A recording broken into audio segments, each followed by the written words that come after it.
Hi there, Sam here for NerdTube, and welcome to Under the Radar Reviews, where I review a film or TV show that I feel has kind of gone under the radar. And today's film is Geostorm.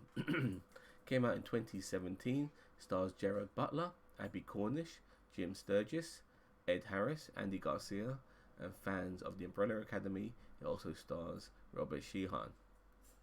So, what's the premises? It's kind of simple, really. It's one of those eco-natural disaster movies in a similar vein to 2012 and The Day After Tomorrow.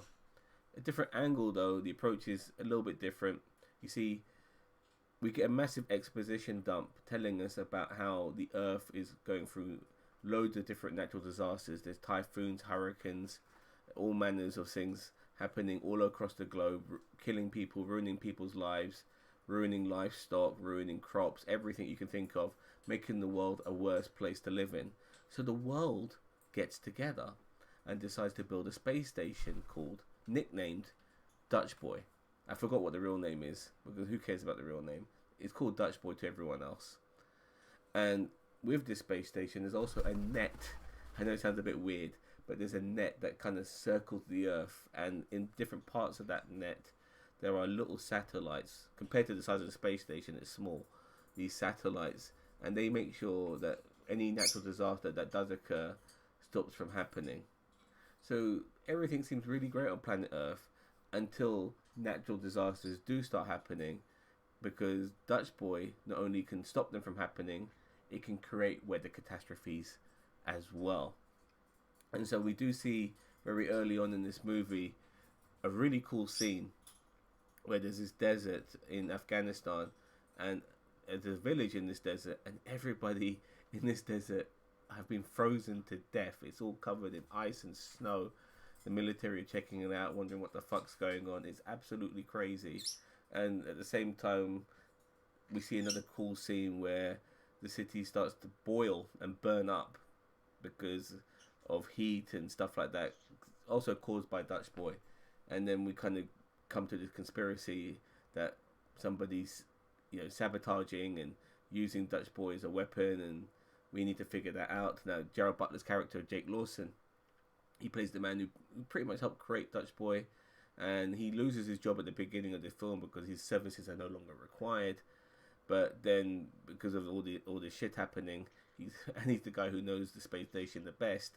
He's kind of asked to come back on board to help, resolve this issue. Initially, not knowing that there's, a saboteur, but then obviously finding out pretty quick that there is. Jim Sturgis, by the way, who's somebody we haven't seen in a while. It was really weird seeing him in this movie, but he kind of left acting and he's doing his own thing in a band, but he does a bit of TV here and there just to make enough money so he can keep doing his musical stuff.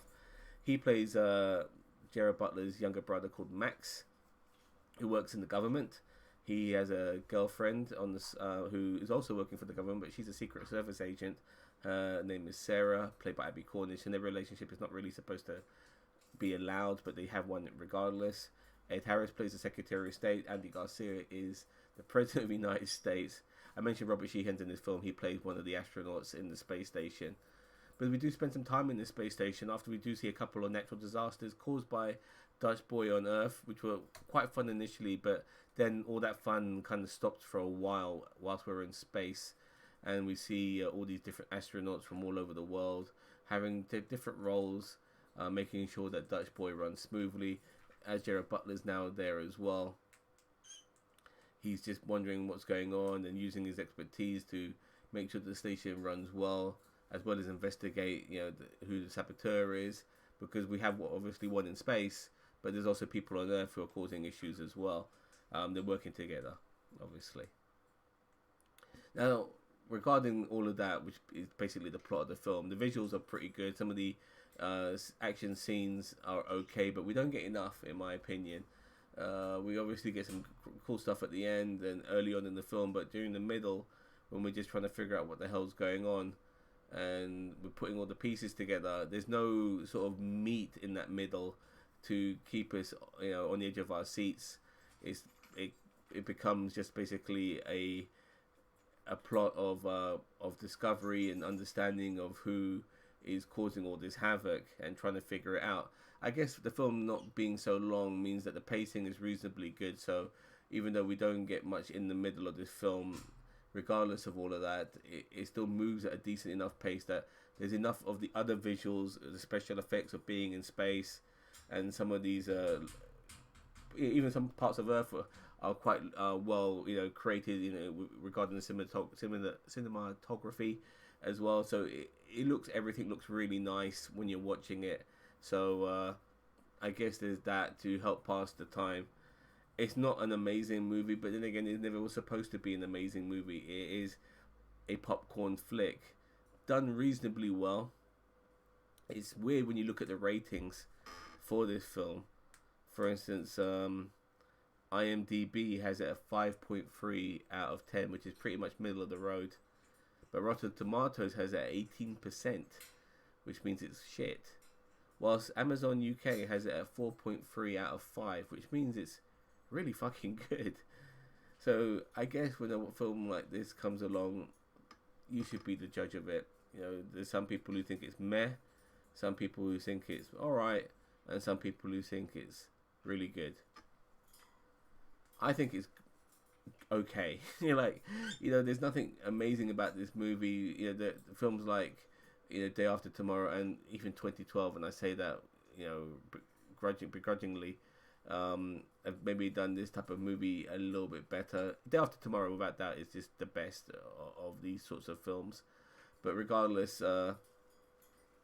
this is an okay film that does what it's supposed to do reasonably well at a reasonable pace with a decent cast, a twist here and there, and some good visuals early and later on in this movie regarding some of the more exhilarating scenes. So yeah, it's an okay film in that aspect. So I had an okay time with it, and okay is pretty much what I'm going to rate it as well, which will be a 7 out of 10. Which, if you're looking for something to pass the time, this will definitely do it. This is a popcorn flick without a doubt. So just look at it from that perspective. It's not supposed to win Oscars. It's not supposed to be groundbreaking. It's just a film that's supposed to pass the time and for you to enjoy it for what it is, and with a decent cast alongside it. It helps move this film along at a decent pace. So it's kept together very well. I think you'll enjoy it for those reasons alone. If you don't look at everything with an overly critical eye, then yeah, you're gonna have a good time with this movie. Let me know what you think. Don't forget to like, share, subscribe to NerdTube, the greatest social media channel you never heard of. Take care. Bye bye.